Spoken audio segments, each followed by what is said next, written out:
అందరికీ నమస్కారం. ప్రశ్న రావణ్‌ని ఇప్పటికి ఐదోసారి అరెస్ట్ చేశారు. ఒకే కేసులో ఐదోసారి అరెస్ట్ చేయడం అంటే ఎంత విచిత్రం అంటే ఎవరికి పని లేదో అర్థం కావట్లేదు. ఇటు పోలీసులకి పని లేదా? లేదంటే కోర్టు సమయాన్ని పోలీసులు వేస్ట్ చేస్తున్నారా? లేదు ఇన్ని చోట్ల కేసు నమోదయింది. అంటే ప్రశ్న రావణ్ ఏం మాట్లాడాడు?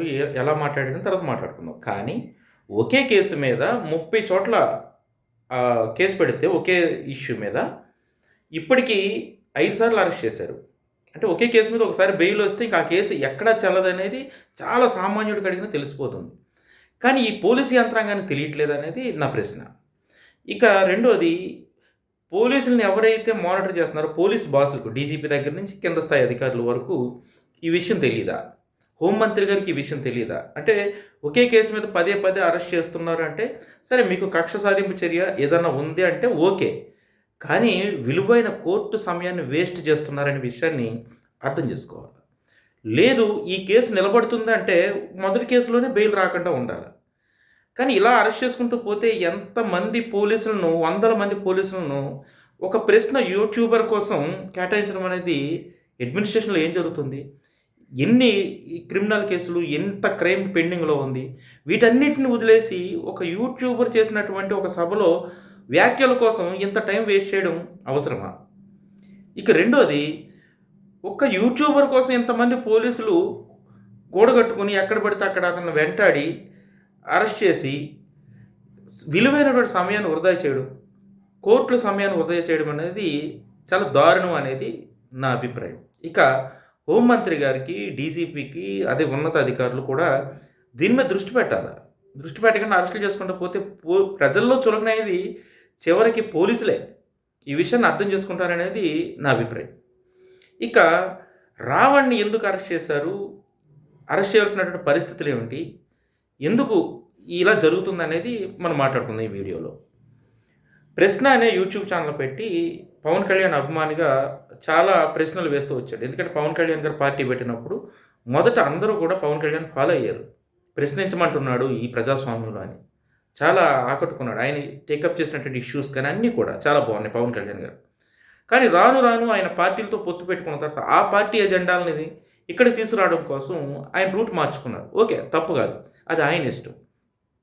కానీ ప్రశ్నించడం మొదలుపెట్టినటువంటి చాలామంది ఆయన ఫాలో అయిన వాళ్ళు ప్రశ్నిస్తూనే ఉన్నారు.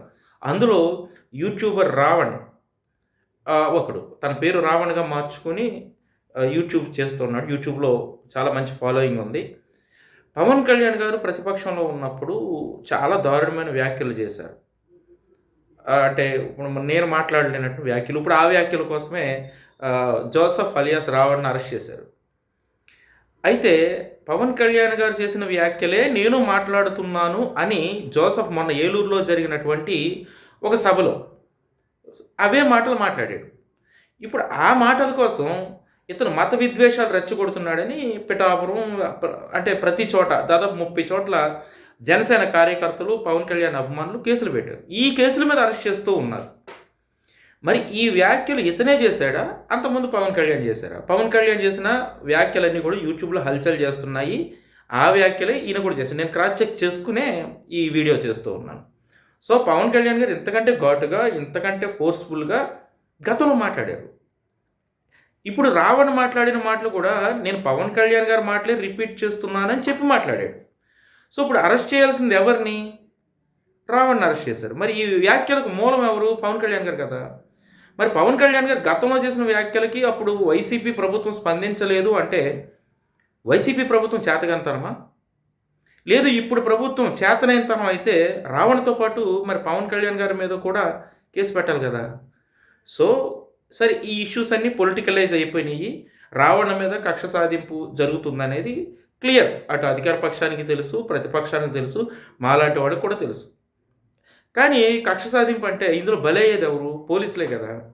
ఒక కేసు మీద చాలా చోట్ల అంటే ఒకే వ్యాఖ్య మీద చాలా చోట్ల కేసులు నమోదైనప్పుడు ఒక 2, 3 చోట్ల బెయిల్ వచ్చేసిన తర్వాత అతను వదిలేయాలి సాధారణంగా. పోలీసులకు స్పృహ ఉంది. కానీ పొలిటికల్ ఒత్తిడితోనే ఈ అరెస్టులు జరుగుతున్నాయేమో అనేది నా అభిప్రాయం.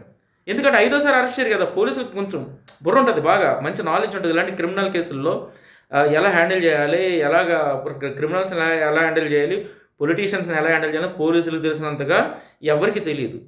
ఈ కేసులో ఐదోసారి అరెస్ట్ చేస్తున్నాం అనే విషయం కూడా పోలీసులకు తెలుసు. కానీ ఎందుకు అరెస్ట్ చేయాల్సి వస్తుందంటే పైనుంచి ఏదో ఒక ప్రెషర్ ఉందనేది అందరికీ బహిరంగ రహస్యమే తెలుస్తుంది. ఎందుకంటే కోర్టు ఇప్పటికి 4 సార్లు బెయిల్ ఇచ్చింది ఒకే కేసులో. 4 సార్లు బెయిల్ ఇచ్చిన తర్వాత కూడా ఐదోసారి ఇవ్వకుండా ఉంటుందా? ఇస్తుంది ఏదో కోర్టులో ఖచ్చితంగా. మరి ఇలాంటప్పుడు పోలీసులు, వందల మంది పోలీసులు ఇప్పటివరకు నాకు తెలిసి ప్రతి అరెస్ట్‌లోనూ ఒక 100 మంది పోలీసులు పాల్గొంటారు. దానికి ఒక ఫైల్ వర్క్ చేయాలా, చాలా కోర్టుకి సబ్మిట్ చేయాలా. చాలామంది 100 మంది పోలీసులు అంటే ఇప్పటికి ఐదోసారి అరెస్ట్ అంటే 500 మంది పోలీసులు దీనికోసం పనిచేసినట్లే కదా! ఇంకా మిగిలిన 25 చోట్ల అంటే 30 చోట్ల కేసు నమోదైంది కాబట్టి 30 చోట్ల అరెస్ట్ చేయడం అంటే ఇది ఎలా ఉందంటే ఒక ఆటలా ఉంది. ప్రజాస్వామ్యం, పోలీసులు పని పాట లేకుండా ఈ పని చేస్తున్నట్టు. పోలీసులకు పని లేదు, కావాల్సినంత బొచ్చెడు పని ఉంది. దీన్ని ఉన్నతాధికారులు దీన్ని చాలా సీరియస్‌గా తీసుకోవాలి. ప్రభుత్వం ఎంత ప్రెషర్ పెట్టినా పోలీసు ఉన్నతాధికారులకు ఒక స్థితప్రజ్ఞత ఉండాలి. ఒక కేసులో ఒకసారి అరెస్ట్ అయినప్పుడు ఇంకోసారి ఎలా అరెస్ట్ చేస్తామనేది కనీసం రాజకీయ నాయకులకు చెప్పాలి. మీ పరువు పోతదనేది. సరే యథావాత చెప్పేదేంటంటే ఈ కేసులో ఇంకా అరెస్టులు చేసుకుంటూ పోతే దీంట్లో బలయ్యేది ఖచ్చితంగా పోలీసులే. పోలీసులే ఇందులో బలవుతారు. మొన్న కృష్ణలంక సాయికృష్ణ కేసులో సిఐ నాగరాజు, నాకు తెలిసి సిఐ నాగరాజు చాలా సంవత్సరాలుగా నాకు బాగా క్లోజ్. ఒక 18 ఏళ్ళుగా నాకు క్లోజ్. చాలా ఫోర్స్‌ఫుల్‌గా ఉంటాడు, స్ట్రిక్ట్‌గా ఉంటాడు, సీరియస్‌గా ఉంటాడు. ప్రతి కేసుని గట్టిగా హ్యాండిల్ చేస్తాడు.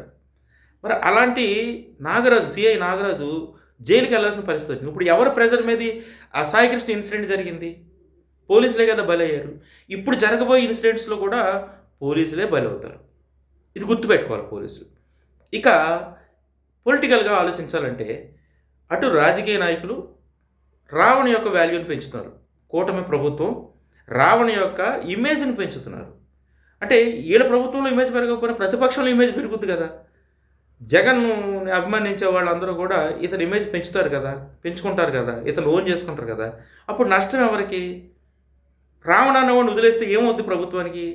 వెంట్రుక కూడా ఊడదు. ఏమవ్వదు. రావణ్ అనేవాడిని వదిలేస్తే అరెస్ట్ చేయకుండా. కానీ అరెస్ట్ చేస్తే ఎవరి ఈగో సాటిస్ఫై అవుతది? ఎవరి ఈగో సాటిస్ఫై అయినా ఆళ్ళంతా కూడా పవన్ కళ్యాణ్ ఫ్యాన్స్, పవన్ కళ్యాణ్ అభిమానులు కూటమి ప్రభుత్వానికి మద్దతు ఇచ్చేవాళ్ళే. అదే ఇప్పుడు అరెస్ట్ చేయడం వల్ల వైసీపీలో ఉన్నటువంటి వాళ్ళకి రావణ్‌కి ఫాలోయింగ్ పెరుగుద్ది. ఇంకా రెండోది కొంతమంది స్థితప్రజ్ఞతో అంటే ఆ పార్టీ, ఈ పార్టీ లేకుండా ఉన్నవాళ్ళు, వాళ్ళు కూడా రావణ్‌ని ఓన్ చేసుకునే పరిస్థితులు ఉన్నాయి. సో ఇక్కడ కూటమి ప్రభుత్వానికి ఊడేది ఏమీ లేదు కానీ రావణ్ ఇమేజ్ మాత్రం ఫైనల్‌గా పెరుగుతూ వస్తుంది. సో ఈ కేసుని కూటమి ప్రభుత్వం ఇంతటితో వదిలేస్తే అందరికీ మంచిది. లేదనుకో రావణ్ ఇమేజ్ మరింత పెరుగుద్ది. పొత్తుకు పోయి వచ్చేది ఏమీ లేదు. లాభం లేని పని రాజకీయాల్లో ఏమి చేయకూడదు. కాబట్టి ఈ విషయాన్ని, చిన్న ఇగో సాటిస్ఫాక్షన్ కోసం చేయడం అనేది పోనీ రావణ్ ఏదైనా కొత్తగా వ్యాఖ్య చేశాడంటే ఖచ్చితంగా మనం ఖండించాల్సిందే. అతను ఏదైనా కొత్తగా ఏదైనా ఫోర్స్‌ఫుల్‌గా మాట్లాడితే ఖచ్చితంగా అతన్ని ఖండించాల్సిందే, అరెస్ట్ చేయాల్సిందే. కానీ ఆయన మాట్లాడిన మాటలన్నీ కూడా పవన్ కళ్యాణ్ గారు మాట్లాడిన మాటలు. ఈ విషయాన్ని గుర్తుపెట్టుకొని అందరూ కొంచెం బుర్రతో ఆలోచిస్తే పోలీసులు చాలామంది దీంట్లో బలిపశులు కాకూడదనేది నా అభిప్రాయం. Thank you.